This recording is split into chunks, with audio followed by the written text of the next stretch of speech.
Welcome back guys. Introduction to Java data types and variables. आपके घर की kitchen में जरूर मसाले होंगे जो कि हम खाना बनाने में यूज करते हैं। मसाले जैसे नमक, हल्दी, लाल मिर्च पाउडर, गरम मसाला, धनिया पाउडर और इत्यादि। वो मसाले जरूर अपने अपने डब्बे में होंगे, मतलब अपने मसाले के डब्बे में। हाँ, कुछ लोग डब्बे की जगह पैकेट में भी रखते हैं, लेकिन फॉर नाउ अज्यूम कि मसाले डब्बे में है। मेरे घर पे एक नमक का डब्बा है जो कि 1 केजी का डब्बा है, यानी एक टाइम पे हम उसमें 1 केजी नमक डाल सकते हैं। और दूसरा डब्बा है जिसमें हल्दी रखते हैं और वो 500 ग्राम का है, यानी एट मैक्सिमम मैं उसमें सिर्फ 500 ग्राम हल्दी स्टोर कर सकता हूँ। So similarly in Java we have data types and variables. Variable is like मसाले का डब्बा जिसमें हम मसाले, नमक, हल्दी एक्सेट्रा डालते हैं। और डेटा टाइप वो चीज़ है जो हमें बताता है कि इस डब्बे में यानी वेरिएबल में कौन सा मसाला यानी टाइप ऑफ डेटा स्टोर कर सकते हैं और कितना यानी लिमिट ऑफ वेरिएबल स्टोर कर सकते हैं। बैक इन किचन, अगर आप 1 केजी वाले नमक के डब्बे में 2 केजी नमक डालने की कोशिश करोगे, लेकिन करना क्यों है? जब 1 केजी का डब्बा है तो 2 केजी डालना ही क्यों है? क्या ज़रूरत है? क्या मतलब क्यों करना है? हाँ, मेरे को चुल मचिए, मैं करूँगा।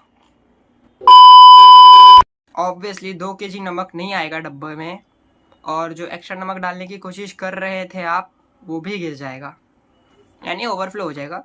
सिमिलरली इन जावा, अगर किसी वेरिएबल के डेटा टाइप के लिमिट से ज़्यादा वैल्यू उसमें स्टोर करने की कोशिश करोगे तो वो ओवरफ्लो हो जाएगा और कंपाइलर एरर थ्रो करेगा एंड आपका प्रोग्राम कंपाइल भी नहीं होगा।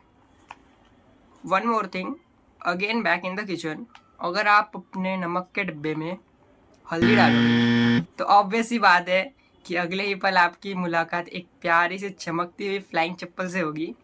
तो ऐसा करने की कोशिश ना ही करो अनलेस आपको मार खाने की इच्छा हो।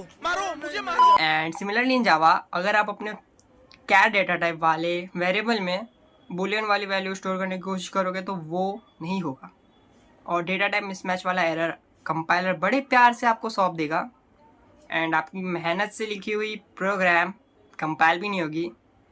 सो ये था introduction to Java data types and variables, but let's go deeper in it. Let's go to our program. हमारा प्यारा सा वेरिएबल 4 अलग चीजों से मिलकर बनता है: डेटा टाइप, वेरिएबल का नाम, असाइनमेंट ऑपरेटर और वैल्यू।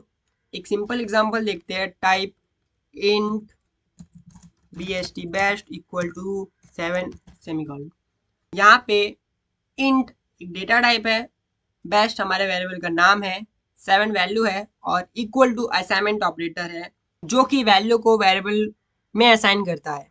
हमारे वेरिएबल का नाम हमने बेस्ट रखा है, सो इसको कुछ प्रिंट करने के लिए यूज करते हैं। Let's print I want to print the value of best, और फिर हम लिखेंगे प्लस और फिर बेस्ट वैल्यू वेरिएबल का जो नाम है। Let's print it. You can see कि यहाँ पे लिखा हुआ है hello world, I want to print the value of best जो कि है 7। हमने जस्ट एक वेरिएबल बनाया और वैल्यू स्टोर करी और उसके बाद वैल्यू को प्रिंट भी करा। ये इमेज जावा डेटा टाइप्स का क्लासिफिकेशन शो कर रहा है। हाँ, ये थोड़ा सा इरिटेटिंग दिख रहा है, आई मीन थोड़ा कॉम्प्लिकेटेड दिख रहा है, but don't worry, will learn it easily and quickly. आपको यहाँ दिख ही रहा होगा कि Java data types is classified into 2 major sub types: primitive data types and non primitive data types. Non primitive data types को हम बाद में इन ऑब्जेक्ट ओरिएंटेड प्रोग्रामिंग में पढ़ेंगे। और अगर आप ध्यान से देखोगे तो यहाँ पे ऑब्जेक्ट रेफरेंस करके लिखा हुआ भी है, यानी इसका कुछ तो लेना देना है ऑब्जेक्ट से। प्रिमिटिव्स के 2 सब टाइप्स है, न्यूमेरिक और नॉन न्यूमेरिक। न्यूमेरिक के भी 2 सब टाइप्स और है, इंटीजर्स और डेसिमल पॉइंट। और इंटीजर्स की भी 4 और सब टाइप्स है बेसिकली, जो कि इंडिविजुअल डेटा टाइप्स ही है: बाइट, शॉर्ट, इंट और लॉन्ग। सिमिलरली डेसिमल पॉइंट के भी 2 सब टाइप्स है जो कि इंडिविजुअल डेटा टाइप्स ही है, फ्लोट और double. On the other hand अगर हम नॉन न्यूमेरिक डेटा टाइप्स में देखेंगे तो 2 सब टाइप्स है जो कि बेसिकली इंडिविजुअल डेटा टाइप्स ही है, कैर और बुलियन। सो बेसिकली सिर्फ 8 डेटा टाइप्स प्रिमिटिव्स वाले हैं जिन्हें हमें बड़े अच्छे से पढ़ना है। आपको याद ही होगा कि introduction to Java type data types and variables में हमने समथिंग कॉल्ड लिमिट्स के बारे में पढ़ा था, और इस इमेज में ऑटो प्रिमिटिव्स का लिमिट मेंशन किया हुआ है। और चिंता मत करो, ये सब मेमोराइज करने की कोई ज़रूरत नहीं है, एंड इवन मैंने भी आज तक कभी इन्हें रटने की कोशिश नहीं की और कभी रटने की ज़रूरत भी नहीं पड़ी। सो आप इसे जस्ट एक बार देख लो और लिख के रख लो, और जब आपको ज़रूरत पड़े तो सिंपली रिफर कर लेना। Steps for creating a variable. First, choosing a data type. The first ever step for creating a variable in Java is choosing a data type of a variable.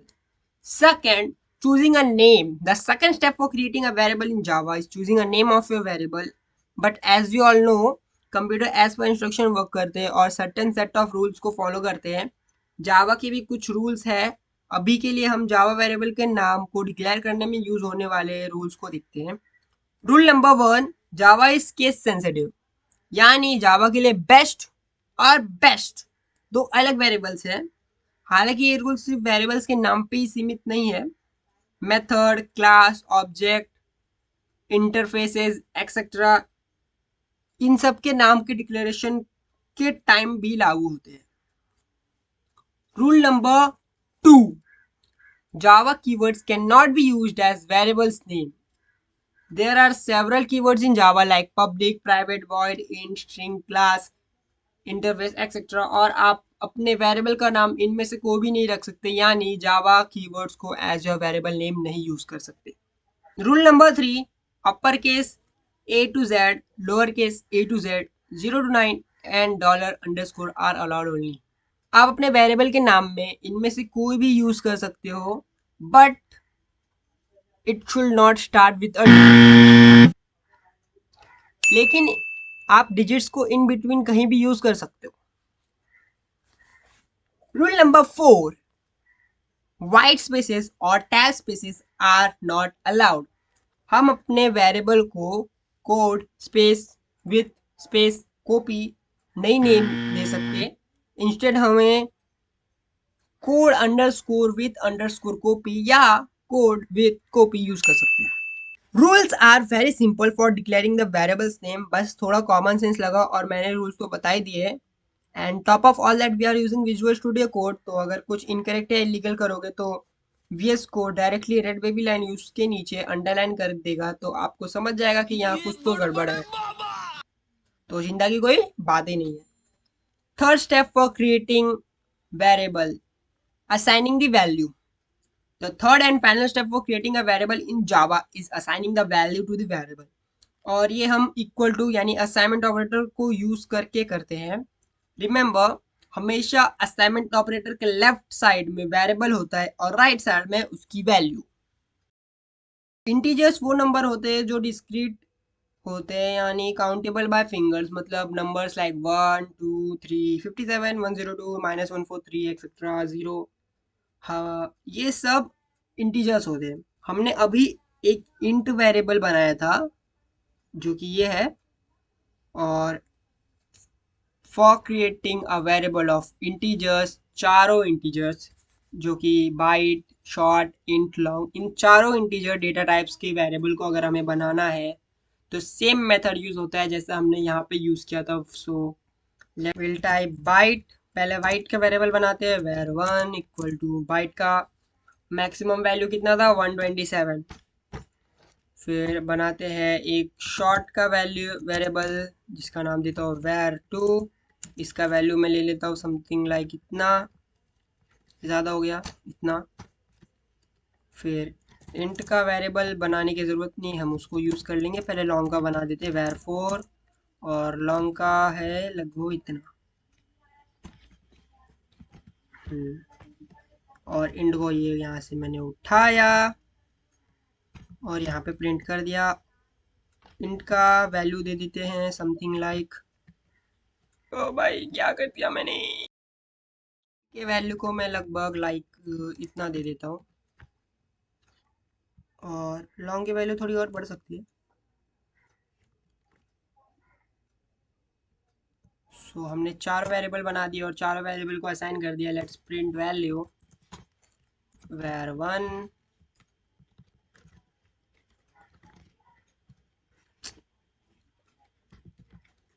var2, var3 और var4। var3 नाम नहीं दिया गया इसका, अच्छा var3। Let's run it and आप देख सकते हो यहाँ पे प्रिंट हो गया है हेलो वर्ल्ड 1273222। और ये नंबर इंट का हो गया, ये हो गया लॉन्ग का। लॉन्ग की वैल्यू हम वन थिंग, अगर हम लॉन्ग की वैल्यू यूज़ करना चाहते हैं, लॉन्ग की अगर इंट से ज़्यादा रेंज हो गई है, मतलब लॉन्ग की रेंज बहुत ज़्यादा है, तो उसकी मैक्सिमम वैल्यू अगर इंट से ज़्यादा मैक्सिमम हमने स्टोर कर ली, तो हमें ये एक लॉन्ग लिटरल यूज़ करना पड़ता है, या तो एल या तो कैपिटल एल, तो ये स्टोर कर देगा। अगर ऐसा रहेगा तो इसको फिर एक एरर दे देगा, कैन नॉट कन्वर्ट इंट वगैरह वगैरह, मतलब ये आ जाते। तो आप एल यूज़ कर लो जब भी लॉन्ग वेरिएबल बनाओगे तो अभी ये स्टोर कर लेगा। आप रन करके देखते हैं एंड ये स्टोर हो चुका है। कूल ना।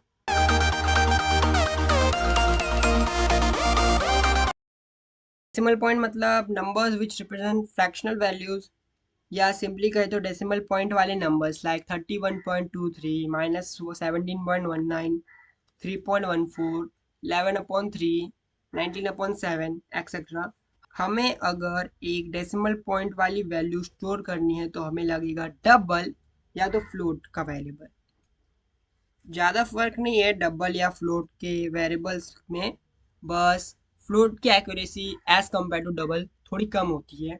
बाय एक्यूरेसी आई मीन कि डेसिमल पॉइंट के बाद कितनी वैल्यू, मतलब कितने डिजिट्स तक वैल्यू एक्यूरेटली स्टोर करेगा, तो फ्लोट उसमें थोड़ा कम रेंज तक स्टोर कर पाता है एक्यूरेटली, और अपना डबल ज़्यादा लॉन्ग रेंज तक स्टोर कर पाता है। Let's see one by one. पहले हम बनाते हैं एक फ्लोट का वेरिएबल फ्लोट। तो हमने 4 बनाया था, तो verify equal to for now मेरे को अगर एक नंबर स्टोर करना है 193.5677845 ये प्रिंट करना स्टोर करना है, तो मैं इसको लिख देता हूँ। लेकिन यहाँ पे आप देख सकते हो एरर आ गया, can not convert from double two float. तो एक्चुअली क्या होता है कि अगर हम कोई डेसिमल नंबर यूज़ करते हैं, एज हम जैसा हमने देखा था कि लॉन्ग के लिए हमने एल लिटरल यूज़ किया था, लॉन्ग लिटरल कैपिटल या एल या तो स्मॉल एल। तो अगर हमने फ्लोट का वेरिएबल बनाएंगे तो हमें फ्लोट लिटरल यूज़ करना पड़ता है, जो कि होता है स्मॉल एफ या तो एफ कैपिटल एफ। और सिमिलरली अगर मैं डबल का वेरिएबल बनाऊँ तो वेरिएबल 6 सेम वैल्यू अगर मैं असाइन करूँ, जो कि है 193.567845 2 बराबर। और इसके लिए हमें लॉन्ग डबल के लिए डबल लिटरल यूज़ करना पड़ता है, जो कि होता है या तो कैपिटल डी या तो small D. But but because double is by default for decimal point numbers in Java, इसीलिए हम अगर डबल में डी लिटरल यूज़ नहीं करेंगे, मतलब डबल लिटरल यूज़ नहीं करेंगे डबल के वैल्यू वेरिएबल के वैल्यू असाइनिंग में, तो भी हमें कोई एरर नहीं आता। बट अगर मैं फ्लोट के साथ ऐसा कर दूंगा तो एरर आ जाएगा। भाई सिंपल सी बात है, कॉमन सेंस की बात है। अगर बाय डिफ़ॉल्ट डबल है तो डबल ही बाय डिफ़ॉल्ट रहेगा, फ्लोट कैसे हो जाएगा। तो let's print the same value, मतलब दोनों में वैल्यू सेम ही दिया है मैंने, दोनों वेरिएबल को सेम वैल्यू असाइन किया है। Let's print 5 and let's print 6। Great. आप देख सकते हो सिंपल सिंपल आपको खरे खरे आपको दिख गया है कि फ्लोट ज़्यादा एक्यूरेट वैल्यू स्टोर नहीं कर पाता है, डबल एक्यूरेट स्टोर कर लेता है। तो डबल ने एग्जैक्टली जो मैंने दिया था वो पूरा स्टोर किया है, डबल ने फ्लोट ने सिर्फ 5 डिजिट स्टोर किया है। अब जानते हैं नॉन न्यूमेरिक प्रिमिटिव्स के बारे में। बुलियन एक ऐसा डेटा टाइप है which has only two possible values, oftenly said at two possible states which are true या तो false, and syntax is very simple। हम सिंपली लिखेंगे boolean और लेट्स से वेरिएबल का नाम क्या होगा, var7 इक्वल टू, और मेरे को अगर ट्रू स्टोर करवाना है तो मैं लिख दूंगा ट्रू की स्पेलिंग स्मॉल में। और वही अगर मेरे को वेरिएबल नया बनाते एक और फॉल्स करना है तो मैं फॉल्स की स्पेलिंग लिख दूंगा, फॉल्स की स्पेलिंग, और बूलियन का वेरिएबल बन गया। Let's print it like sound var7 और var8 will print it here आप देख सकते हो ट्रू फॉल्स आ गया। बूलियन इज वेरी यूजफुल और इसको हम बहुत ज्यादा यूज करेंगे ऑपरेटर्स वाले सेशंस में। सो अभी के लिए बूलियंस में ज्यादा डीप नहीं जाते हैं और अब टाइम आ गया हमारे लास्ट प्रिमिटिव के बारे में जानने का, जो कि है कैर डेटा टाइप। बट उसके पहले मैं आपको एक छोटी सी चीज बताना चाहूंगा जो कि है मल्टीपल डिक्लेरेशन, यानी कि हमने जो ये दो लाइन यूज किया था दो वेरिएबल बनाने के लिए दो लाइन यूज किया था, हम उसे एक लाइन में यूज बना सकते हैं और उसका नाम उसी को बोलते हैं मल्टीपल डिक्लेरेशन। यानी कि मैं पहले बुलियन लिखूंगा जो डेटा टाइप है, सेम डेटा टाइप का अगर हमें बनाना है दो वेरिएबल, तो मैं अगर दो लाइन यूज कर रहा हूँ उसके बदले में एक लाइन यूज कर सकता हूँ। तो लिखा मैंने बुलियन वेर 7 की जगह भी हमें 9 यूज करना पड़ेगा क्योंकि वो ऑलरेडी बना हुआ है, और लिख दिया मैंने ट्रू। अब मेरे को दूसरा बनाना है लेकिन सेम लाइन में बनाना है, तो मैं कॉमा से सेपरेट कर दिया और लिख दूंगा वेरिएबल लेट्स से 10 और इसका नाम दे दिया फॉल्स और सेमी कॉलन दे दिया क्योंकि मेरे को बस दो ही बनाने। अगर मेरे को तीसरा भी बनाना था तो मैं ऐसा लिखता वेर 11 और इसका नाम लेट्स से मेरे को कुछ नहीं देना है उसको, तो मैं ऐसे ही छोड़ देता हूँ। अगर मेरे को कुछ देने का है तो मैं लिख देता और सिंपली अगर मैं प्रिंट करूँगा तो ये भी प्रिंट हो जाएगा वेर 9 वेर 11 और ये वेर 10। यू कैन सी कि अगर प्रिंट करेंगे तो प्रिंट हो जाएगा। ये ट्रू फॉल्स पहले का था, true false false, that's it.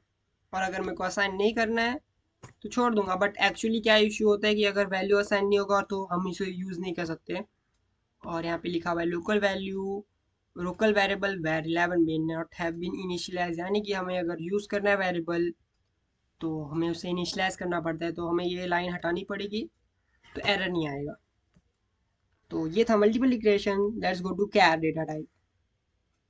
In short char एक सिंगल कैरेक्टर को स्टोर करता है और जावा में कैर लिटरली हर पॉसिबल कैरेक्टर को स्टोर करने के लिए यूज हो सकता है।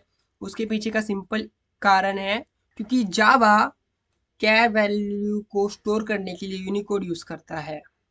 और यूनिकोड क्या है इसे समझने की आपको कोई ज़रूरत नहीं है, बस इतना जान लो कि कैर में हम यूनिकोड के वजह से English, Hindi, Japanese, even symbols, emojis etcetera store कर सकते हैं। एंड ऑब्वियसली अगर ज़रूरत हो तो for creating a char variable there are two possible ways. जो एक है डायरेक्ट कैर वैल्यू को, डायरेक्ट कैरेक्टर को टाइप करना, और दूसरा है यूनिकोड को टाइप करना।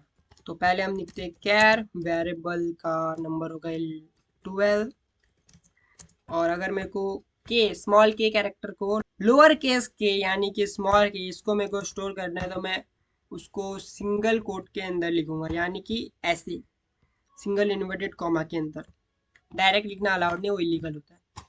तो अगर मैं इसको प्रिंट करूँ तो क्या वेरिएबल का नाम वेर 12, सो प्रिंट हो गया स्मॉल के।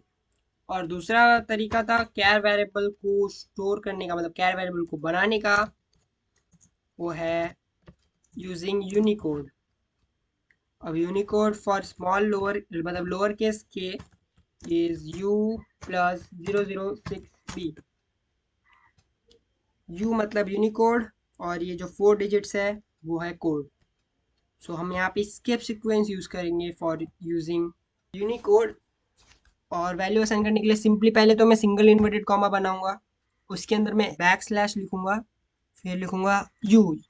बैक स्लैश यू मतलब हमें एक यूनिकोड यूज करना है और यूनिकोड क्या है 006b, और लास्ट में सेमी कॉलन। तो इसको ऊपर ऊपर से बता देता हूँ, ये है स्किप सीक्वेंस और ये यू रिप्रेजेंट करता है यूनिकोड, यानी कि हमें कुछ नया यूज करने का ये skips. And back slash U हमें बता रहे कि हम कुछ यूनिकोड करके नया चीज़ यूज़ कर रहे हैं, और इसका ये 006b जो 4 डिजिट्स है वो एक हेक्साडेसिमल नंबर है और ये रिप्रेजेंट करते हैं कोई पर्टिकुलर कोड। और हमारे केस में अभी ये 006b रिप्रेजेंट कर रहा है स्मॉल के यानी कि लोअर केस के। तो इसको प्रिंट करते हैं हम वेर 13, लेट्स प्रिंट इट। देख सकते हैं स्मॉल के आ गया। So it was introduction to Java data types and variables followed with primitive data types. I hope आपको मजा आया होगा एंड नॉट टू मेंशन कि इस सेशन की प्रैक्टिस डिस्क्रिप्शन बॉक्स में आपका इंतजार कर रही है, उसे जरूर सॉल्व करना। और अगर कुछ नहीं हो पाया तो सॉल्विंग सेशन तो है ही। जी हाँ, तो दी एंड हो चुका है। आज के लिए बस इतना ही। फिर मिलेंगे किसी और वीडियो में, तब तक के लिए बाय बाय।